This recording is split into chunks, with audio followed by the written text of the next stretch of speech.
Well, it was a little bit odd because I had these two hunks. I mean, you can't deny it. Gerard Butler and David Hay, who's the world heavyweight champion of the world, was sitting either side of me. I've never looked so awful in my entire life. He introduced me, Gerard Butler. Jonathan Ross made him introduce me like his character in The Amazing 300. And he went, "This is Michael McIntyre." And I've actually put that on my answer phone now. It was the 15-year anniversary of the lottery yesterday, and I saw a thing on regional news, and they featured 2 lottery winners. And I'm telling you, their life was terrible. It was awful. This man had a horrific house, and the only thing he had that was any good, he had a lawnmower that you don't have to hold. It's remote controlled. So it's this man in this quite grim house doing a remote controlled lawn mowing. So if that's what winning the lottery's like, that's not cool. This is above and beyond the lottery. I had these really silly sort of slippery shoes. I thought I'd bought these expensive shoes thinking that was a good thing, these Prada shoes, and I was just sliding around everywhere. Now I've got orthotic shoes. If this is not the coolest admittance I've ever had to make, but I have flat feet and I walk weirdly, which has led to me having these enormous calves. My other boy is he's one. I had a little bit of an incident with him the other day when I was playing the Nintendo Wii, which I'm particularly good at, by the way. I would challenge any of you to Grand Slam tennis. I'm amazing at it.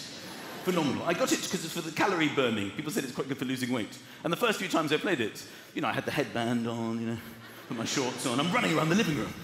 When you do burn calories because you're running, playing tennis in your living room. But then after a while you realise you're just as good, if not better, lying on the sofa, eating a hamburger.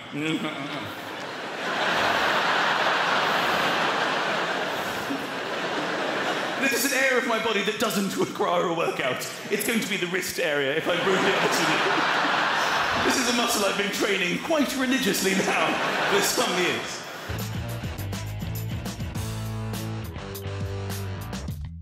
It's an old joke that I used to do that went very well. It's just about to draw in your house with manly things in it. It's little things like, takeaway menus and tape measures and all the nonsense that you think you need, but actually you don't. And I told a big joke about it last year, and people really liked it.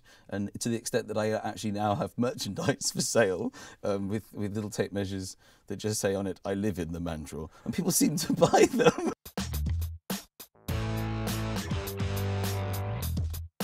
I do find, strangely, the richer the audience, like financially, the worse they are. I've done some sort of corporate gigs for rich people, and they just don't laugh. They look at you like they're disgusted by you. I did a gig that was Royalty Act the other day. Every time I told the joke, they went like this. I mean, I don't mind you not laughing, but I don't want the face and the shaking of the head. This is a joke I'm killing with up and down the country. One guy didn't even turn around. He literally had his back to me, and I kept saying to him, "Hello, sir, you're going to turn around? I'm doing my jokes. You're going to turn around?" He wouldn't budge. I went to the guy who was running, whose party it was, and I said, "Who is this guy? What's his problem?" And she said, I don't know if I could use this, but she said, "Prince Alexander of Yugoslavia." Don't worry, he doesn't have much of a sense of humour. The royal family in Yugoslavia don't find me funny. I'd once did a corporate, and Christopher Biggins turned away. I was dying so badly. Biggins was in the front row, and he just couldn't face it anymore, just looked away. That was for Woolworths. Look what happened to them. I've had one heckle in this whole tour, and it was in Belfast. A woman shouted out, "My mother thinks you're shit." And I thought, I've got 2 options here. Either I'll ignore it or address it. So I said, "What was that?" She said, I love you, but my mother thinks you're shit." So I got the mother up and moved her to the front. We found her with the spotlights, which was quite funny because everyone started booing. And then I made her sit right in the front so that I could try and make her laugh. And I couldn't. She didn't. She actually thought I was shit. Nothing I could do would crack this woman. She looked at me with so much disdain. It was hilarious. It's amazing how many sports do just use the wrist, sort of darts and badminton, snooker, although I can't play snooker anymore. Ever since somebody told me it's like tossing off a man behind you. Sort of put me out.